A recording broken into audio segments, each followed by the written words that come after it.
I'm going to switch now and have you listen to a pre-recorded video by Wendy Unger from the Hospital for Sick Children in Toronto. Hello, my name is Wendy Younger, and I'm pleased to be able to talk to you today about the economic part of the PACE study, where we undertook to understand the cost of coaching.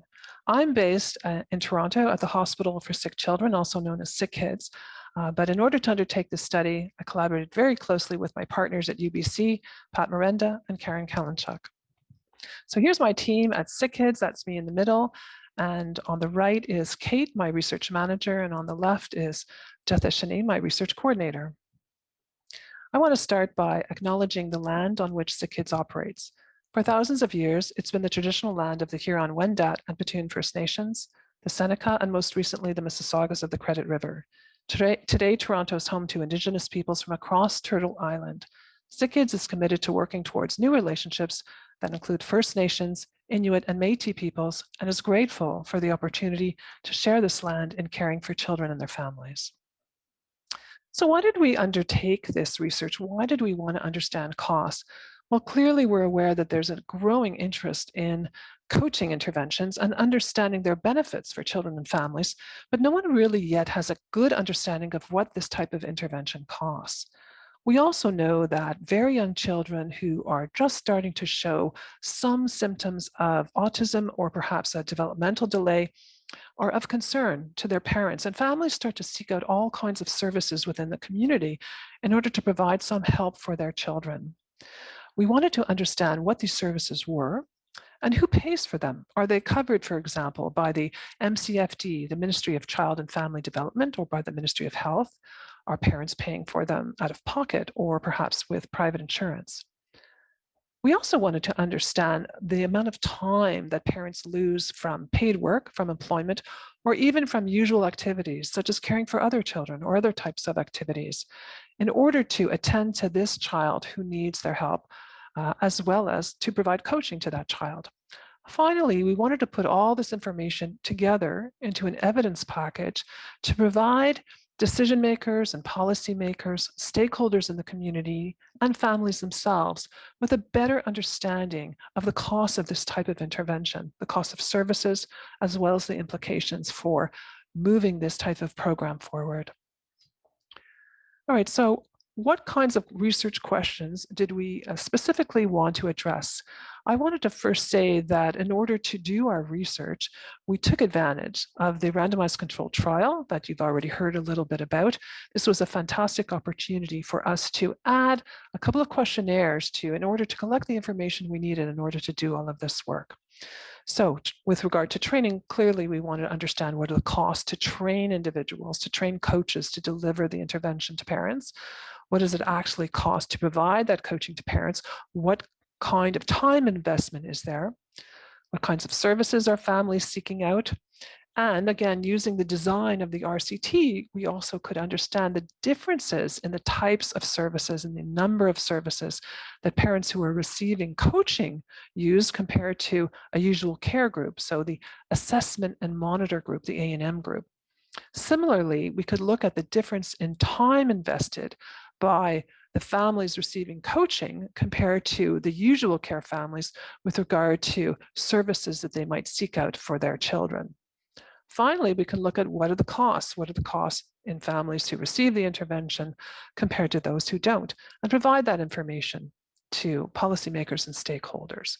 So I'm going to very briefly go over the different types of methods we use to collect this information with regards to training and coaching costs, use of services, time losses, and out-of-pocket costs. There was a training phase prior to the start of the RCT. A number of workshops were organized, so we were able to collect detailed information about the time that both trainers and coaches invested in attending those workshops, as well as traveling to those workshops. We also collected information about out-of-pocket costs, like travel expenses. Then, during the RCT, we were able to collect information about the time that coaches spent on a variety of different activities related to delivering the parent coaching intervention, as well as any other costs that were relevant, such as the time spent to receive trainer support. We were able to turn all of these activities into a dollar value by applying the wages of both trainers and coaches to the time that they reported invested in the different activities. What about use of services and resources? We administered a questionnaire called the Resource Use Questionnaire for Toddlers, the RUQT, during the RCT. So this is a questionnaire that we designed specifically for the PACE study. It's adapted from a questionnaire that we have a lot of experience with in other studies of kids with autism. And what's special about this questionnaire is that it captures information across multiple sectors, including the health system, education, community, and child youth services. So we can feel confident we were able to capture all the different types of services that parents might seek out for their child. So they would report to us the number and types of services, as well as out-of-pocket costs that they might incur, and also their time losses from paid work and other types of activities. So we collected all of this information from both groups, the coaching group as well as the usual care group at baseline, and that would cover the 6-month period prior to the start of the RCT, prior to the start of the coaching intervention. And then we collected it again at the end of the coaching period, so after 6 months of coaching.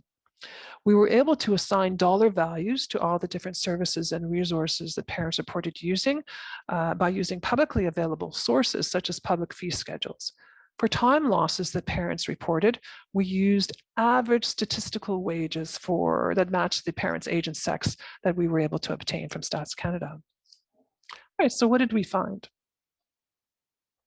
Well, when we think about the training costs, we know that there were 3 expert trainers who provided the training to 39 coaches. 94% of training costs were the actual time invested in attending the workshops as well as traveling to workshops, and only 6% were from travel expenses. Altogether, the average cost of training was $11,822 per coach. What about the actual coaching during the RCT? It's interesting to note how much time coaches actually spent, and it was over the 24 weeks of the RCT, about 65 hours per family. Quite a wide range, between 28 to 126 hours per family over the 24 weeks of coaching. This is equivalent to just under 3 hours per family per week, so about a range of 1 to 5 hours per week for each family. What kinds of activities were coaches engaged in? As you can see, this is a pie chart, and we see the largest proportion in blue would be the direct coaching to parents, to families, and that contributed about 37% of the costs. The next largest component was the time that coaches invested in preparing for those sessions. And then the third largest component was after the sessions, the amount of time that coaches invested in post-session documentation. Altogether, the average cost of coaching per family was $3,118. When you look at the training costs and the coaching costs together, what we found was that the total cost per family to deliver coaching was $5,174 over the 24-week period. What about services that families reported using? In fact, families reported a very wide range of services. And what I'm only showing you here on this slide are just the 3 most commonly reported services. So these would be speech language services, which you can see in the orange bars, occupational or physiotherapist services in the tan bars, and infant development worker services in the brown bars. And what this graph shows, it shows the proportion or percent of families reporting each type of these 3 services in the 6 months prior to coaching and during the 6 months of coaching for the usual care group and for the parent coaching group.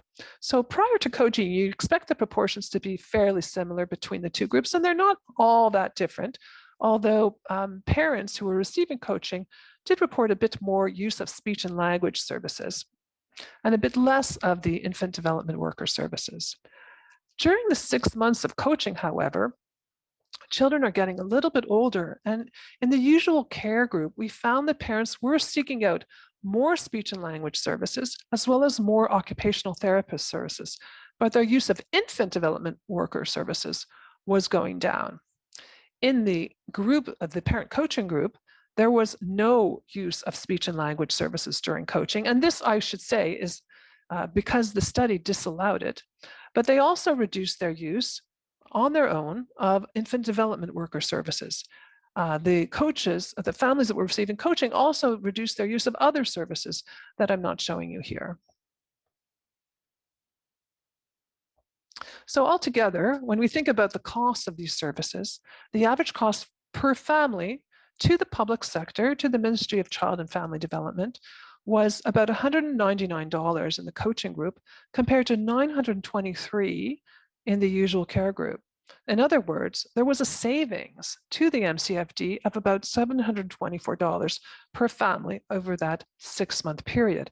However, we know that there's a cost associated with training and with coaching. So when you add back in the cost of coaching, there was a net cost to the MCFD that was $4,350 more per families receiving coaching compared to the usual care group. What about out-of-pocket costs? A lot of researchers fail to ask this question of families, but they reported us quite a bit of useful information. The out-of-pocket costs were highly variable between families, not surprisingly, but thankfully not very extensive. So in the 6 months prior to coaching, the parents in the coaching group spent an average of $63 per family, not a whole lot, and not a very wide range, $0 to $300. In the usual care group, the average cost is higher. It's about just under $200 per family. But the range is also high. There was one family that reported very high cost, $2,700. During the period of coaching, the average cost was about $188 in the coaching group, with a range of $0 to $2,000, compared to only $55 with a smaller range in the usual care group. So it is highly, highly variable. For the most part, most expenses were actually quite minor, and they're related to purchases of educational materials, videos, learning and communication aids, that sort of thing. When the costs were very high, it's because parents were spending a lot on private OT and PT services for their child. What about parents' time losses? Well, whereas the out-of-pocket costs were low, the time losses were actually quite high. So right across the board, 64 to 78% of parents reported time losses, both before and during the coaching intervention in both groups. And at least half, more than 50% of families actually reported considerable time losses of 10 or more days during each 6-month period before and during coaching. What that means is almost 2 days a week was lost either to paid employment or to other types of activities, specifically to provide care to that child's needs. The dollar value, when you convert it into dollars, were similar in the two groups prior to coaching, about $6,800 in the usual care group compared to $7,500 in the coaching group. But during the 6 months of coaching, the families receiving coaching had greater time losses, resulting in greater productivity costs. $9,500 in the coaching families compared to about $4,200 in the usual care families. This is when the time losses are converted to dollars using wages. So here's my last slide. I just want to sum up the key findings from our economic evaluation study. So we found that the training costs were $11,822 per coach, with an average cost of coaching of $5,174 per family over 6 months. Is this high? Is this low? This is over a 6-month period, and it was over the first 6 months of coaching. So I think it's fair to say that over a longer period of time, as parents become more adept at delivering the intervention and working with their children, they'll rely less on coaches, and those coaches in turn will rely less on the trainers, so that one would expect that those costs of coaching to go down over time. We did see that the use of services was, as expected, very variable. Families used a lot of different services while they're waiting for a diagnosis for their child. So it's actually quite useful to collect that type of information. Most of those services, though, were covered by the public sector, usually MCFD or the Ministry of Health. So out-of-pocket costs were, for the most part, minimal.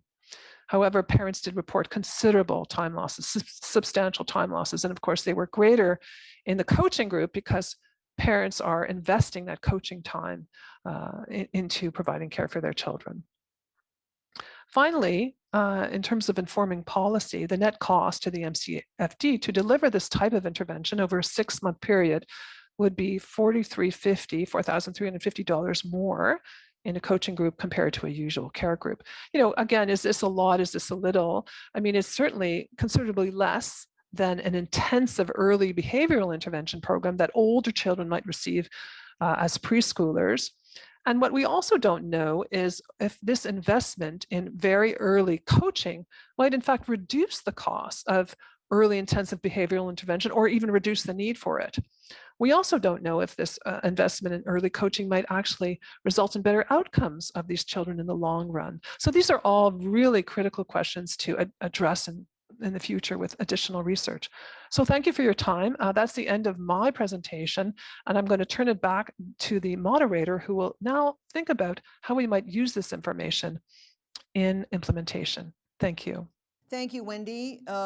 We think that the addition of the cost comparative analysis to the overall objectives of this study was really, really important, and of course has implications down the road for the future of parent coaching in the province, and we'll talk about that more in just a bit.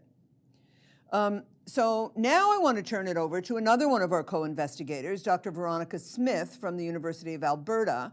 And Veronica was involved in part of the study, part of the overall project, looking at implementation, looking at barriers and facilitators that are related to what would it take, what does it take to implement this kind of program. So I'm going to turn this over to Veronica, who's also going to do a pre-recorded video and take you through the implementation part of the research project and show you some of the outcomes. So, Dr. Veronica Smith. Good afternoon. My name is Veronica Smith, and I'm one of the co-investigators on the PACE coaching project. I am going to report on the implementation findings from the study. So this project was conducted on the traditional, ancestral, and unceded territories of many First Nations, including those described earlier. My research assistants, Angeliki Altani, Nick Denome, and Lauren Trafford and I work at the University of Alberta, where we respectfully acknowledge that Edmonton is located on Treaty 6 territory, a traditional meeting ground, gathering place, and traveling route to the Cree, Saulteaux, Blackfoot, Métis, Dene, and Nakota Sioux. We acknowledge all the many First Nations, Métis, and Inuit whose footsteps have marked these lands for centuries. So there is a gap between what we know about evidence-based practices and how we go about implementing them in community settings. Most early intervention research has been conducted in carefully controlled university settings. And when interventions have been conducted in communities, research reports contain very little information about the contextual factors that supported or detracted from the outcomes. As a result, adopting new or innovative approaches to early intervention service is often undertaken using a train and hope approach with limited considerations to implementation processes or supports. So what do we understand about moving evidence-informed practices to community settings?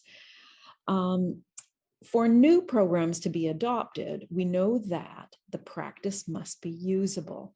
By usable, this means that it must have good fit and feasibility. Fit refers to how well the intervention fits with the program's values or missions, priorities, structures, and supports. And feasibility refers to the program's capacity and resources for implementation. And not necessarily the kinds of things that Dr. Unger was talking about earlier in regard to costs. Feasibility in an implementation context really means more than that. Usability also refers to clearly delineated practice components that are teachable, learnable, and doable, and whose presence or absence are also measurable, so that there's a shared understanding of what the it is. Enabling context can serve to support or put up barriers to effective implementation. These factors include the people who are asked to implement, their attitudes and beliefs about the practice, the leadership of the organization, presence or absence of resources, and the acceptability of the practices for the populations that are being served. Process, or especially the change processes, are important. The degree to which the participants are engaged in these processes and provided with, say, advance notice of planning, transparency of the processes, strategies to make the implementation easier or to support change, all of these factors also contribute to the success of implementation. So, what were our research aims? Our intent was really twofold. What we wanted to learn about was each unique location and whether or not they had any barriers or challenges that they might be facing in the project, and what we could do to better support them to participate fully. So we wanted to be responsive to what we heard from our community partners so that we could address their needs ongoingly as the project rolled out. And this was sometimes tricky and a little bit uncomfortable. You can see from this image that the program design and development is happening at the same time as the research and evaluation and the service delivery. So lots of things were going on simultaneously. And especially in the beginning months, lots of processes were really still being worked out. So this really didn't go unnoticed by our participants. One astute parent, coach, trainee put it this way: it's at times, it's like we're still building the car while we're being asked to drive it.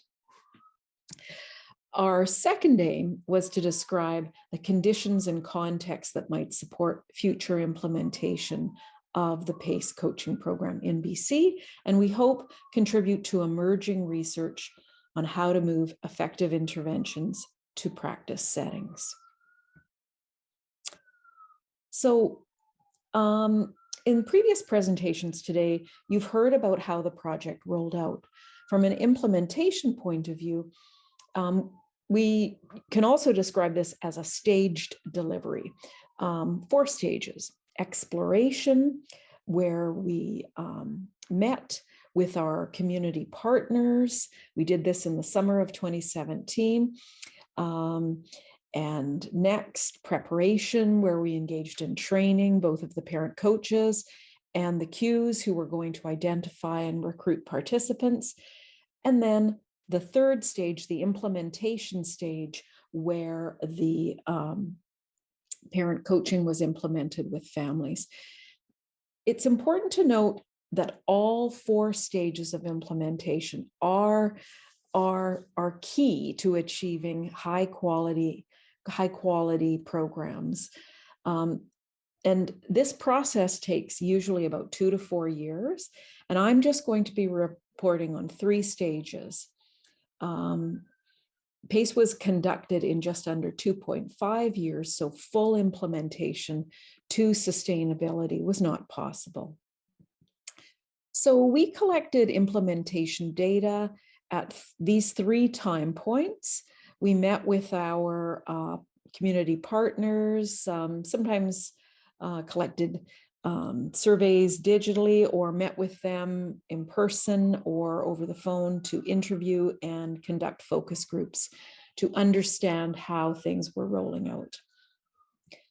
In the first stage, at the exploration stage, we were interested in understanding more about our community partners' context. Who were they? What were their motivations to participate? And what did they see as potential barriers? So what did we find?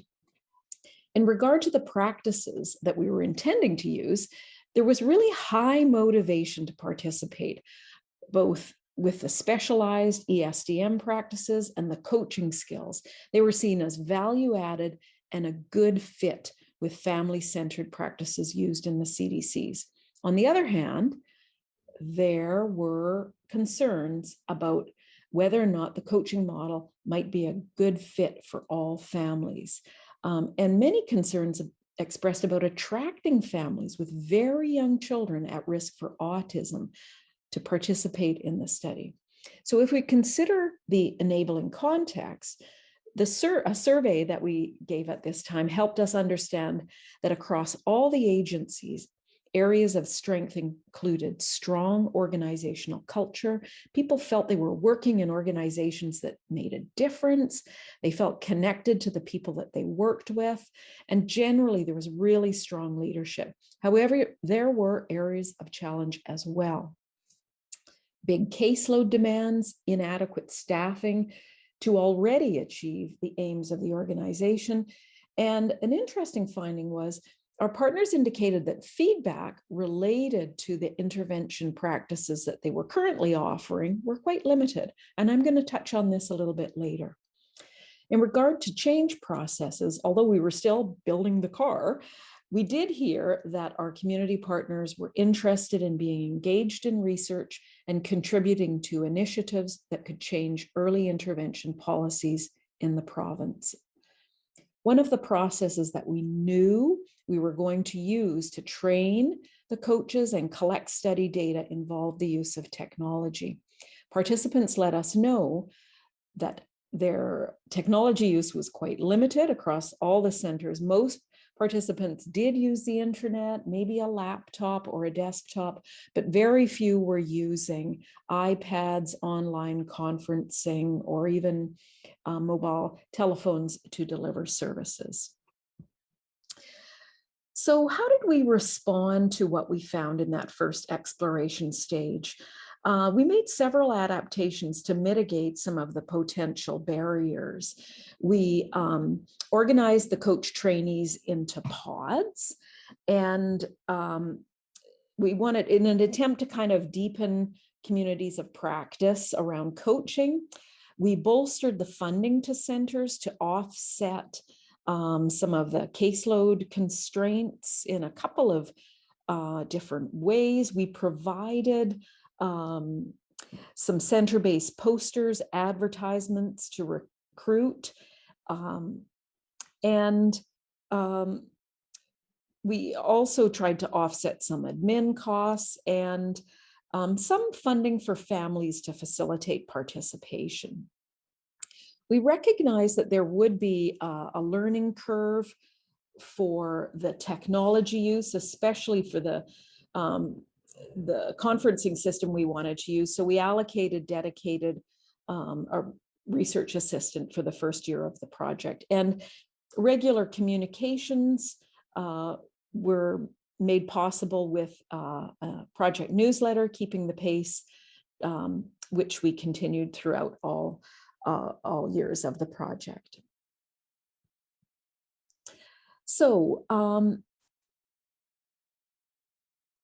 preparation. Next, we move into the preparation stage, training the coaches and preparing the cues to screen and recruit families. After training, we needed to find out how everyone was doing, what was working, what were their impressions of the practices now? Were they still a good fit, or this perceived fit that they thought initially? So on this slide, I share some highlights of the findings from the interviews with the executive directors, the coach trainers, and the trainees, and the cues about the coach training. After the training, the coaches were really impressed with the strength and quality of PACE. You've heard this in earlier sessions, and they felt that it would support and empower families.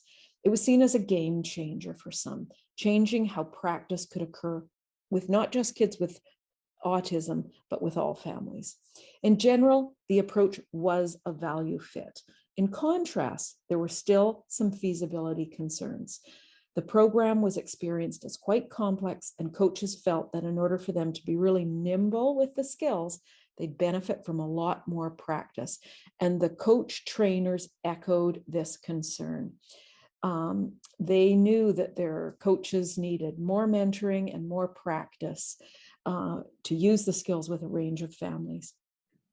A factor influencing the potential for PACE to be successful was the deep understanding that all the members of the CDCs had about their local clients' needs and resources. Families were described as complex, struggling, and there was recognition that what the PACE coaches were asking them to do was pretty high up on the pyramid. Coaches were very used to making accommodations to make sure their support fit families' very busy lives, and they were able to dose the learning to manageable amounts. So on the one hand, family complexity could be seen as a barrier. However, the extent to which the coaches understood these needs and they were prioritized within the centers was seen as a strength in the implementation of the PACE coaching program. In regard to the enabling context in general, within the CDCs, there really was a positive climate for learning. Executive directors made several comments about that there was a need for change, especially in regard to the coaching skills offered by PACE. One aspect of PACE that was not compatible with the organization was the time that it took to implement. It was acknowledged that the coaches were still learning, but the preparation time, the reflection time after a session was way more than business as usual. EDs noted at this juncture that it would need to be funded, PACE coaching, as a new service for as few families receive time-intensive supports with their existing programs. In regard to the implementation processes of training, coaches praise the well thought out sequence of learning, starting with the online modules, face-to-face professional development, and practice with the coach trainers, practice with the families, the peer, the pod support, and the guided reflection on their individual progress learning the new skills. One aspect that staff felt that they were missing at this point in the project was kind of a deeper connection with the research project overall. What were the other CDCs doing, they wondered. They felt a little bit disconnected and wanted some more bigger picture. So we thought about that a little bit as we gave them information in keeping the pace. So how ready the coaches were to change their practices really varied by the coach. Some coaches were still testing the waters, and like they were really struggling to fit these changes into their usual practices, and they felt burdened by the time it was taking. And the pressing demands of their caseloads, 59 to 85 families were mentioned among some of our coaches. Others, they felt a little bit further along in this change process.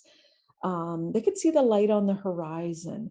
I fast forward to when we have a child and we're using it. I can see it's something that manageable, was one of the coach trainees said. And a small group of coaches even felt so confident in the skills at this point that they were moving them into their practices elsewhere on their caseloads. So real differences in this readiness for change. Now, this variability of readiness gets at the complexity of community training. With such varied backgrounds, we can't expect everyone to be at the same level, and training supports need to be in place to accommodate this variability.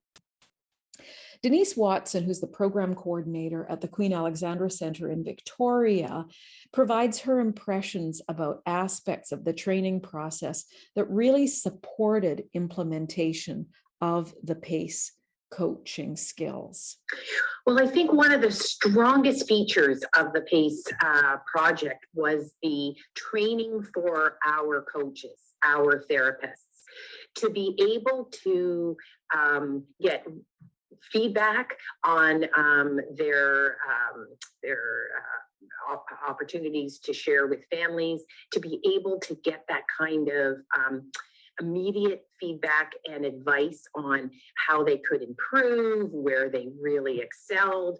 I see that as being quite unique in this project.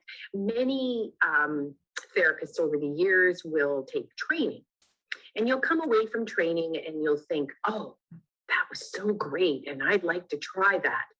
And then real life happens, and you have a huge caseload, very full days, especially when you add in, other things going on in the world.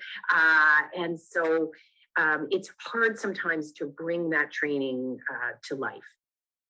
Whereas in this project, the coaches, the master coaches provided such amazing individualized, personalized support to the therapists that they really did feel empowered as more competent and confident. Yeah, so nice endorsement for the processes of training. Now I'd like to briefly describe a little bit about the screening findings. You've heard quite a bit about these earlier in the day. We learned that while the training for the screening and recruitment was really well laid out and organized, there was some autism hesitancy among parents and even among our community providers. We have heard actually from MCFD in a 2018 report on the early years service framework that they know that there's a lack of consistent touch points with formal systems of supports and services for children after that 18-month immunization all the way along until school transition. So during this period, many families lack connections, supports. There's really limited networking opportunities even for children and families that are provided by the government. So touch point gaps for families means that there are no systems in BC to identify families who have kids at risk for autism. While we have services and many children are seen, we're likely missing many kids and families who could benefit from help. So our screening and recruitment uptake point to a need for more touch points for families and children in the province. So how did we respond to our stage 2 findings? We continued to support the use of technology and in some cases updated technology. We increased support around recruitment, visits to communities. We tried to implement some social media to attract more attention to the project. And again, regular communication about the project. So getting to stage 3, implementation. After the study ended, we needed final reflections. What worked? What didn't? What would the participants have benefited from a little bit more of or a little bit less of? And big question, is PACE coaching usable? For the most part, the PACE coaching experience really reflected an opportunity for our participating early interventionists to work differently. They talked about new behaviors like reflective practice, data-driven decision-making, and family empowerment. There was really high agreement among the early interventionists that PACE coaching was beneficial and a valuable program to offer families. Still, concerns remained about whether or not such a program was suitable for all families. In order for all families to benefit from this type of a model, they'd need a really flexible schedule to accommodate the time-intensive coaching. Further, at this time point, several coaches still felt they would benefit from more support themselves from the coach trainers. Some of them had only worked with 1 or 2 clients at this point, and they wanted to, they knew that they needed more support to develop their skills. Enabling context. The CDCs were really a great context to implement this intervention. The PACE coaches, the cues, they had emotional and infrastructure support to learn the practices and flexibility and autonomy to alter their schedules to accommodate the delivery. However, there was a persistent pressure of other workload demands and identifying very young children with autism, as mentioned before. The change process, I'm going to start off with the negatives. For many in the project, there were ongoing struggles with technology, using the online conferencing platform and uploading the program monitoring data. Using technology in this way was a real paradigm shift for most of our PACE coaches, and to a lesser extent, the coach trainers. It's interesting, though, to imagine how these difficulties would play out post-COVID, as all of us have seen big forced changes in our technology use as we seek to support families. Importantly, the community of practice was seen as a real strength of learning and continual reflection on skill development. I'd like you to listen to Janet Harder, one of our coach trainers, who talks about how the communities of practice acted as an implementation support and likely needs to continue beyond training. So I think something really important that we did in PACE was sort of building this community of practice, and that was through the pods, and it was much easier for the centers who had multiple individuals participating in PACE, I think, to support each other and build a stronger community of practice within their centers. I think it was much harder, even with our pods, once we started the research piece, for some of the individuals who were more on their own in their center.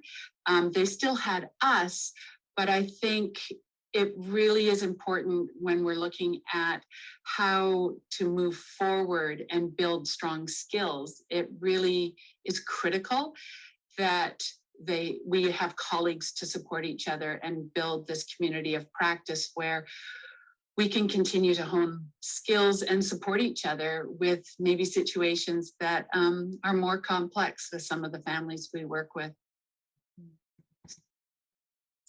So, in summary, the key implementation findings.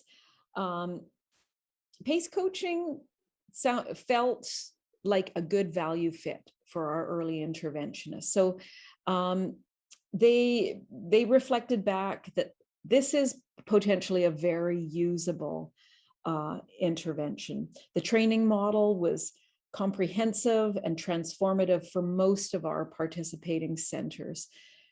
Successful implementation strategies included the co-construction of the project among the researchers and our community partners, parent-coach consultation beyond training, and the creation of these communities of practices.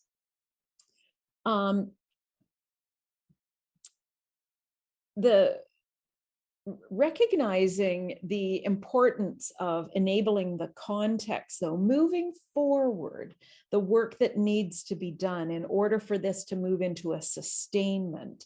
One of our parent coaches, Georgina Exley, who's an infant development consultant in the Fraser Valley, she talks here about how they are preparing others in her organization to pick up these coaching practices.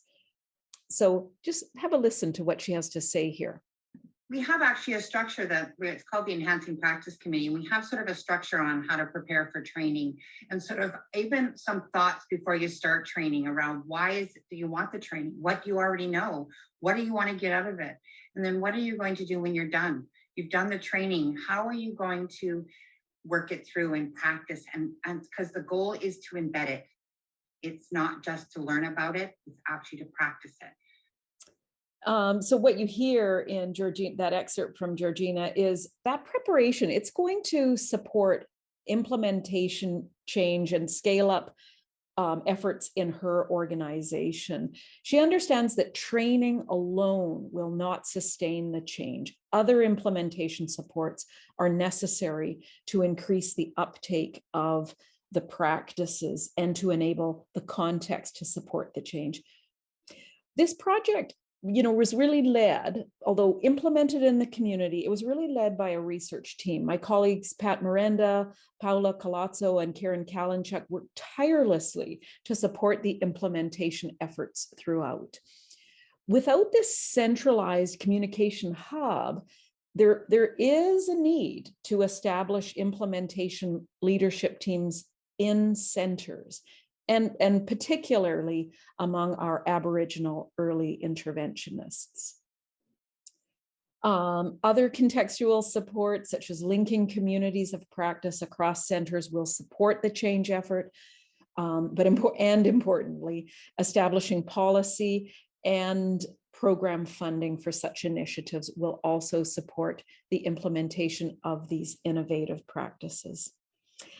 So that summarizes my report on the implementation study. I really thank you for your kind attention, and I'm happy to take questions at the end of the day. Thanks.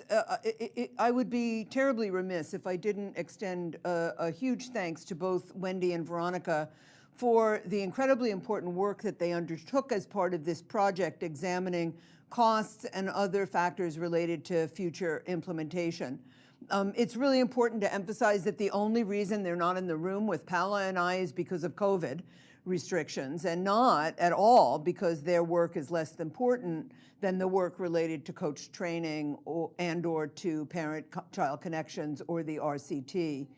In fact, we believe that if parent coaching is to become widely available in the province, we recognize that data-based information, such as the information that Wendy collected about costs and resource use, and in the database information that Veronica collected about barriers and facilitators, what worked and what didn't, are really important for sustainable implementation. And that's why we included these huge components in the project along with the other components. In fact, when you think about it, in this project, over a 3-year period, we conducted no less than 5 research studies: training, implementation, the RCT, the PCC, parent-child connections, the cost analysis, and you could even consider the screening program to be an additional research project. So I really want to thank Veronica and Wendy and recognize their important work before we move forward to wrap up this presentation. In order to wrap it up, I'm going to turn it over to other people for final words, because other people can say it better than I can, I think. So first I want to introduce you to Dr. Sally Rogers, who was one of our co-investigators and was also the developer of the Early Start Denver model upon which this project was based. We were very fortunate to have Dr. Rogers involved to help us shape the ESDM to a community implementation. And in the first video, that's what she's going to talk about: the challenges and importance of community-based research.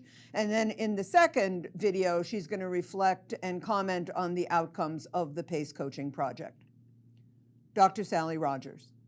Community-based research is so much more difficult than any other way we have of approaching studies of clinical phenomenon. They're the most important kinds of research designs we can use, because community-based effectiveness research really answers the question, what happens when people use these treatments in everyday life, with everyday people in everyday communities, not just the families or the people who have the illness or the children who have ASD risk, but also the people who are providing care.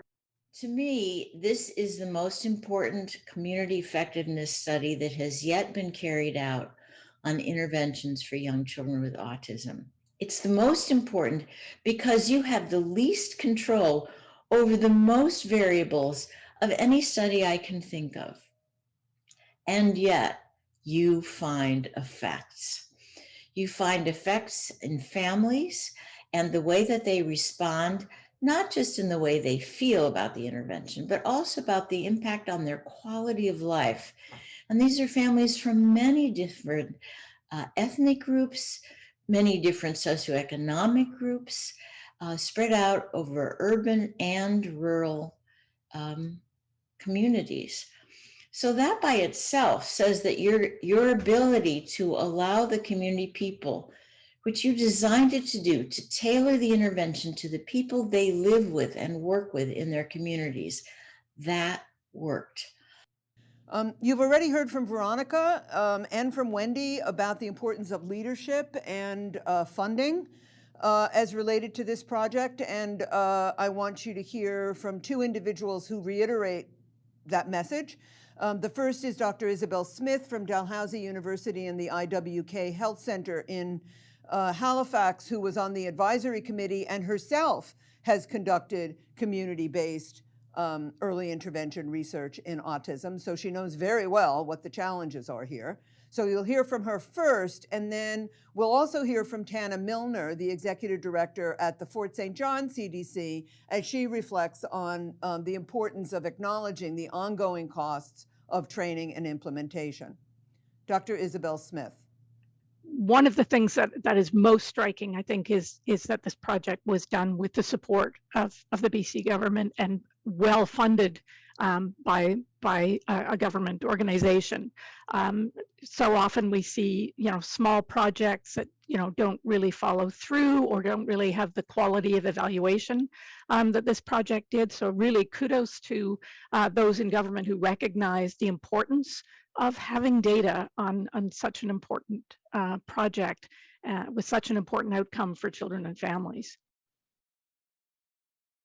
And Tana Milner. I think, honestly, it boils down to funding, which is unfortunate because it's not always about dollars and cents. I would say our staff would be exceptionally keen to follow this model of practice for sure. The time involved and how you allocate that for funding is what would be the biggest hurdle, I think, for this. We're not allotted a huge amount of dollars for training within our budget years. So the early years and the CYSN frameworks that are coming down the pipe, there is a lot of talk about that parent piece. So hopefully they recognize what that takes to incorporate that into practice and support their contracts accordingly. Even for the policymakers and the finance committee and that kind of stuff, for them to recognize that there's so much benefit to supporting that down the road. Like the cost impacts down the road are so much less if you have a child that has a really good start. Okay, so you heard Paula report the results of the Parent-Child Connections project and acknowledge that we still have work to do in this area, and I want to allow Diana Elliott to reflect on that. Once again, she, in this next video, she shares her thoughts about how we might re-engage with Indigenous coach trainees and families to build on the lessons that were learned in Parent-Child Connections.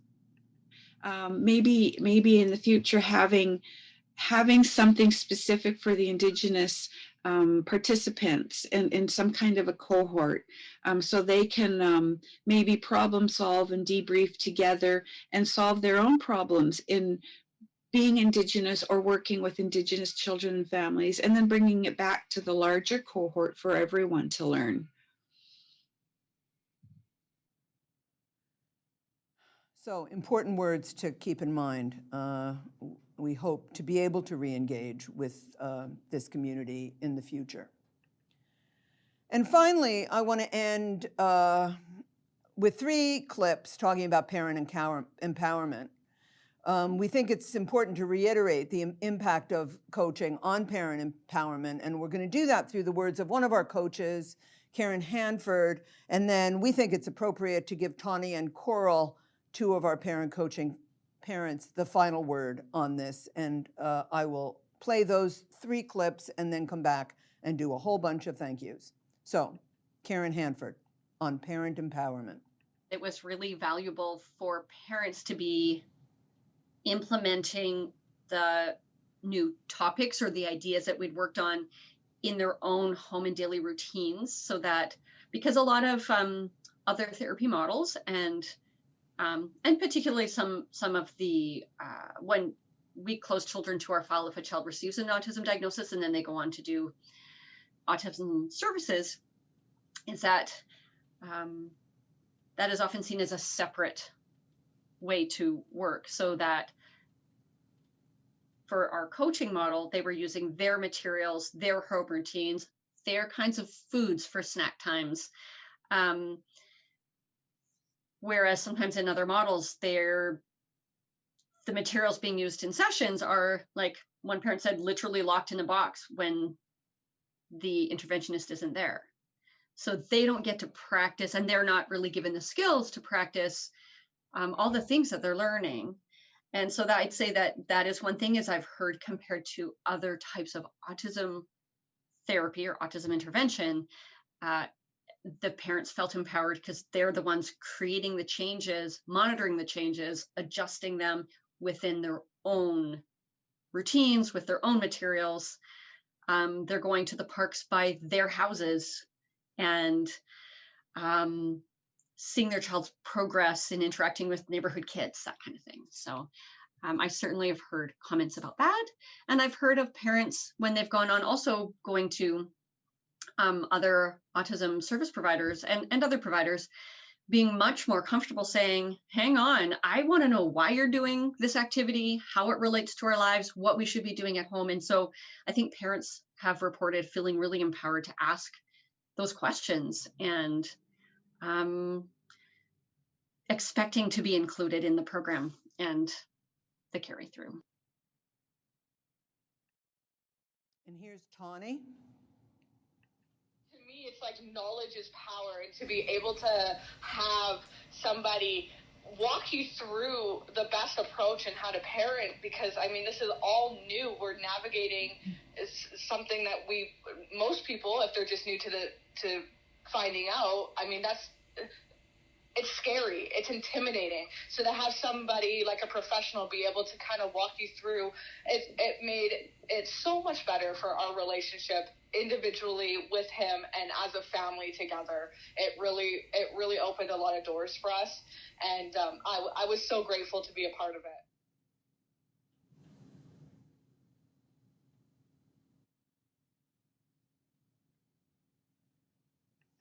And finally, I want to give the last word to Coral.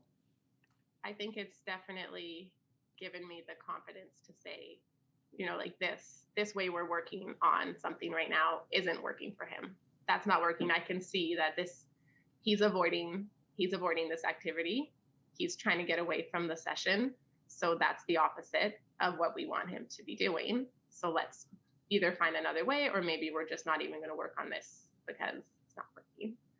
And I also had one scenario where a therapist you could just drop him off for the session. And I just thought, I'm not going to, because it's kind of a waste of a session if I don't know what you're working on, and I don't know how to work on it, you know, like in our day-to-day life, then we can just skip it or do it another time when I can be there. And yeah, I just expect them all to teach me, which is not always what happens, I guess. I just expected it as this is what therapy is like, and you will teach me how to weave this into our everyday life, and that's what we're going to do. So that's what we do. And it's great. It's been so effective. Now that's parent empowerment. So I want to thank a whole bunch of people here. I don't have time to thank them in person or to go through all of their names, but I at least want to acknowledge the importance of the support of all of these people, all of the agency leaders, executive directors, and other leadership personnel who joined us in this project, our fabulous Qs, both past and present. Of course, all of the parent coaches who were involved in the project in various ways. A whole bunch of research assistants, both at the University of British Columbia and at the University of Alberta. many, many other people from whom we got advice and support along the way in terms of the technology, the statistics, the graphic design for our regular newsletter, all of these different functions without which we could not have conducted the project. Our advisory committee, of course, who met with us every 6 months and offered ongoing, very sage wisdom and advice. We, of course, want to thank our funder, the BC Ministry of Children and Family Development, and our fund manager, Autism Community Training. And completely not last and completely not least, we want to thank the wonderful families and the wonderful children who were involved in this project, without whom we wouldn't have anything to share with you today. I also want to acknowledge the other members of the research team, most of whom you've met except for one. And here it's really, really important for me to specifically acknowledge Karen Kalinchuk. Karen Kalinchuk was our project manager for the entire 3 years of the project. She collected much of the data that went to Wendy and her team for the cost analysis. She managed the budget. She helped us resolve problems. She offered advice. Her wisdom, her knowledge, her background in ASD was absolutely invaluable. Again, she couldn't be here today, and you know, there wasn't a specific piece that we could see for her to present, but it would be, I would feel really, really bad if I didn't thank Karen publicly and acknowledge her really, really important role in this project. So thank you to Karen, thank you to all of our other research team members, thank you to our training facilitators, Mary, Michaela, and Janet, and thank you for joining us in this webinar today. And we hope that it was useful for you, and we hope that you are inspired to learn more about parent coaching.